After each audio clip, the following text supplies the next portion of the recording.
আসসালামু আলাইকুম ওয়া রাহমাতুল্লাহি ওয়া বারাকাতুহু। বিসমিল্লাহ আলহামদুলিল্লাহ ওয়াসসালাতু ওয়াসসালামু আলা রাসূলিল্লাহি ওয়া বা'দ। এক ভাই প্রশ্ন করেছেন যে ভারতে মুসলমানদের উপরে যে নির্মম জুলুম আর নির্যাতন চলছে, মসজিদ মাদ্রাসা ভেঙে ফেলা হচ্ছে, এটা কি গাজওয়াতে হিন্দের আলামত? গাজওয়াতু হিন্দ, হিন্দের গজওয়া, হিন্দের যুদ্ধ বা ভারতে যে যুদ্ধটা হবে এই যুদ্ধকে আমরা গাজওয়ায়ে হিন্দ হিসেবে জানি। এক্ষেত্রে আমাদের করণীয় কি? অত্যন্ত গুরুত্বপূর্ণ বলে আমি প্রশ্নটাকে মনে করছি, কারণ আমরা প্রতিনিয়ত কিন্তু অনেক শব্দ চয়নে বিভিন্ন কথা বলি। অমুসলিমদের কালচার আমাদের মধ্যে ঢুকে পড়েছে। শিবরান শিবরা, বিগত আমরা অমুসলিমদেরকে অনুসরণ করি।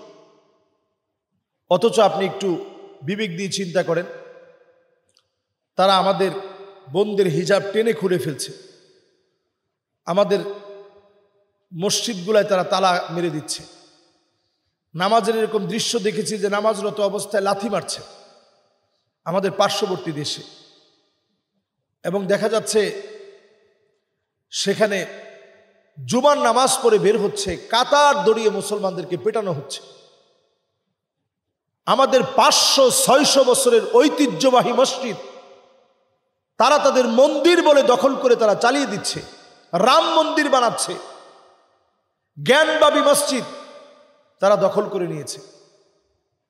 তারা দেখবেন মুসলমানদেরকে গাছের সাথে বেঁধে নির্মমভাবে নির্যাতন করছে আর বলছে বল জয় শ্রীরাম জয় শ্রীরাম। এগুলো সাধারণ বিষয় না। আল্লাহর জমিনে যখন আল্লাহর গোলাম মার খায়, এটা আল্লাহ সহজভাবে নেন না, এটা এত কঠিন। কাবার যেমন আল্লাহর কাছে দাম আছে, আমার কাছে ইজ্জত সম্মান আছে, এর চাইতে মুসলমানের এক ফোঁটা রক্তের দাম আল্লাহর কাছে কোনো অংশে কম না। কাবার দামের চাইতে মুসলমানের রক্তের ফোঁটার দাম বেশি। আবার বলছি, কাবার চাইতে মুসলমানের রক্তের দাম বেশি। হাদিসের ভিতরে আসে, নবী আলাইহিস সালাতু ওয়াস সালাম বলছেন, হাত্তা তুরাল আরদু দামান, এই পৃথিবী যে মুসলমানের হাতে কখন আসবে, নবীজি বলে গেছেন যখন তুমি দেখবা জায়গায় জায়গায় মুসলমানদেরকে পেটানো হচ্ছে, গাছের সঙ্গে বেঁধে পেটানো হচ্ছে, মুসলমানদের চেহারা রক্তাক্ত করে দেওয়া হচ্ছে, হিজাব টেনে খুলে ফেলা হচ্ছে, মুসলমানদেরকে মারা হচ্ছে, নামাজরত মুসল্লিদেরকে লাথি মারা হচ্ছে, এরকম যখন আপনি আমি দেখব, ওয়ায়াকুনুল ইসলামু গরীবা, আমাদের কাছে মনে হবে যে ইসলাম সবচেয়ে দুর্লভ, সবচেয়ে দুর্বল, সবচেয়ে বঞ্চিত মানুষ হচ্ছে মুসলমানেরা। এটা যখন আমরা মনে করব, ঠিক তখনই আল্লাহ রাব্বুল আলামিন আমাদেরকে, যদি আমরা ইমানের পথে থাকি, ইমানের উপরে অটল থাকি, আমাদেরকে দিয়েই আল্লাহ তাআলা একটা অবিসম্ভাবী বিজয় দিবেন। নাসরুম মিনাল্লাহি ওয়া ফাতহুন করিব, অবশ্যই আল্লাহর তরফ থেকে একটা বিজয় আসবে। এই বিজয়টা তখন আসবে যখন আমরা সত্যিকারে আল্লাহর গোলাম হব। তবে এটা নিশ্চিত, ভারতের এখন যে প্রেক্ষাপট তৈরি হচ্ছে, এটা গজওয়ে হিন্দের দিকে যাচ্ছে, ক্রমশ সেটা গজওয়ে হিন্দের দিকে হাঁটছে, এবং তারাও নানাভাবে বলছে যে মুসলমানদেরকে হটাতেই হবে, না হলে তারা আবার আমাদের ঘাড়ের উপর চেপে বসবে। তো তারা যে ভয়টা পাচ্ছে, এটা আল্লাহ সত্যায়ন করবে, সত্যতে রূপান্তরিত করে দিবে যদি আমরা ইমানের পথে হাঁটি।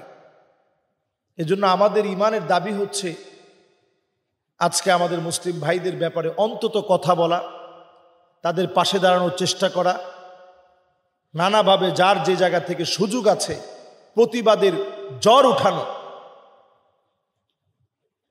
মাজলুম মুসলমান যে যেখানে আছে প্রত্যেকের ব্যাপারেই কথা বলা উচিত। তবে গজওয়ে হিন্দ এটা ঘটানোর জন্য ভারত এখন উঠে পড়ে লেগেছে, মুসলমানদের মধ্যে একটা দাঙ্গা লাগিয়ে দিবে, কিন্তু তারা জানে না রক্ত টাকনু পর্যন্ত পৌঁছে যাবে, মুসলমান এমন পরিমাণ নিধন হবে, মার খাবে, এরপরে আল্লাহ তাআলা ঠিকই মুসলমানদেরকে বিজয় দান করবেন। সুবহানাল্লাহ বিহামদিহি। সুতরাং আজকের তাদের যে আইনটা আলহামদুলিল্লাহ সংশোধিত হওয়ার কথা বলে এখন তাদের কোর্ট থেকে এটা স্থগিত করা হয়েছে।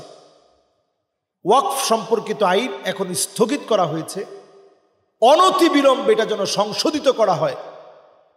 এটি সংশোধন চাই, এটি সম্পূর্ণরূপে মুসলমানের পক্ষে চাই। যদি না হয় তাহলে যে সংঘাত লেগেছে, এই সংঘাত দিন দিন আরো বাড়বে। এই সংঘাত মারাত্মক রক্তক্ষয়ী যুদ্ধের দিকে নিয়ে যাবে। আল্লাহ তাআলা আমাদেরকে মাফ করুক, আমাদেরকে আল্লাহ রাব্বুল আলামিন তাদের কুনজর থেকে হেফাজত করুক এবং আমাদেরকে আল্লাহ তাআলা ঈমানী শক্তিতে বলিয়ান হওয়ার তৌফিক দান করুক।